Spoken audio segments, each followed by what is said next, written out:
Hey, what's going on guys? It's your boy, NerdModon, and welcome to episode 3 of Battle Reports, a video series where I'll be going over a particular weapon in Battlefield 1 and breaking down the statistics of the weapon to provide you guys with a better idea of how the weapon will perform on the battlefield.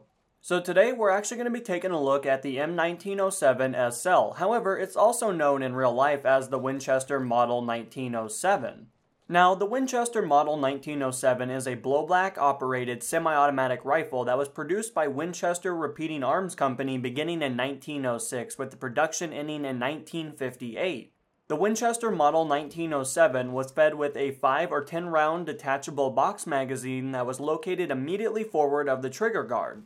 Now, of course, in Battlefield 1, we do get to see a slight alteration in this specific aspect, considering that it does contain a 20-round magazine with one in the chamber, giving you a total of 21 rounds in total. So, of course, there is a slight deviation between the Winchester Model 1907 in real life versus the M1907 SL that is in-game.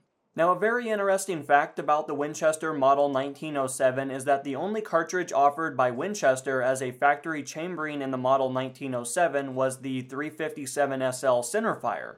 Now, to put this into perspective, the energy of this cartridge approximates to a modern 357 Magnum when fired from a rifle.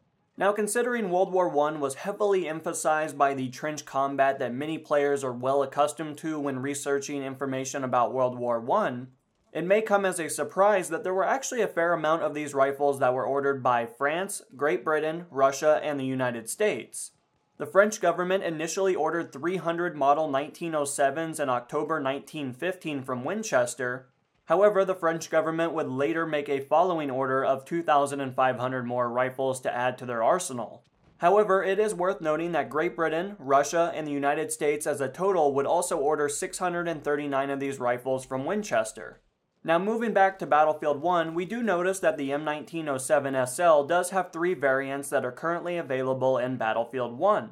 As of the moment, we do have the M1907 SL Factory, the M1907 SL Trench, as well as the M1907 SL Sweeper. Now that we've established that there are 3 variants for the M1907 SL, of course, let's quickly talk about some of the benefits that they offer depending on the situation that a player is looking for, as well as the attributes that they have been assigned. So starting things off, the M1907 SL Factory gives you the benefits of it being lightweight, which allows you to recover faster from recoil, which ultimately means you'll be more accurate. So moving right along, the M1907 SL Trench gives you the benefit of it having better hipfire accuracy. And last but not least, we have the M1907 SL Sweeper, which gives you 2 benefits this time around. So of course you will have fully automatic capabilities, as well as better hipfire accuracy compared to the factory variant. Now moving right along to the statistics, of course you will notice that a lot of these weapons have very similar statistics across the board when we talk about their rate of fire, their velocity, the damage model, as well as their reload speeds and ammo capacity. The M1907 SL does have a rate of fire clocking in at 299 rounds per minute. Now with that said, we also have a velocity clocking in at 570 meters per second, so of course this is definitely on the lower spectrum in comparison to a lot of the marksman weapons that are available for the medic class. However, this weapon still is very competitive at medium range, and of course you will not have to lead nearly as much as you may think, so ultimately this does give you a benefit when engaging targets at close to medium range. Now, transferring over to the damage model, you guys will notice that this weapon will be doing a maximum damage of 42 damage up until 18 meters. Now, after 18 meters, of course, you will notice a gradual decline of the overall damage being outputted at range, and of course, you will do a minimum damage of 23 damage at approximately 38 meters. So to put that into layman's terms, all that really means is that it's going to require a minimum of 2 upwards of 5 rounds in order to down an individual player. Of course, it is highly recommended to try to couple in a headshot considering that you do additional damage to individual players. However, if you're not able to do that, then of course it definitely does still have quite a bit of stopping power against the humanoid target. Now, of course, we've already established that this specific weapon in Battlefield 1 does have the ability to have a 20-round magazine plus one in the chamber, giving it a total of 21 rounds in total. However, considering that this weapon is fed with a box magazine, of course it does have a short reload clocking in at 2.3 seconds, as well as a long reload clocking in at 3.5 seconds. Now it is worth noting that the M1907 SL definitely does not have a very good aiming down sight accuracy in comparison to some of the other rifles that are available in this specific class.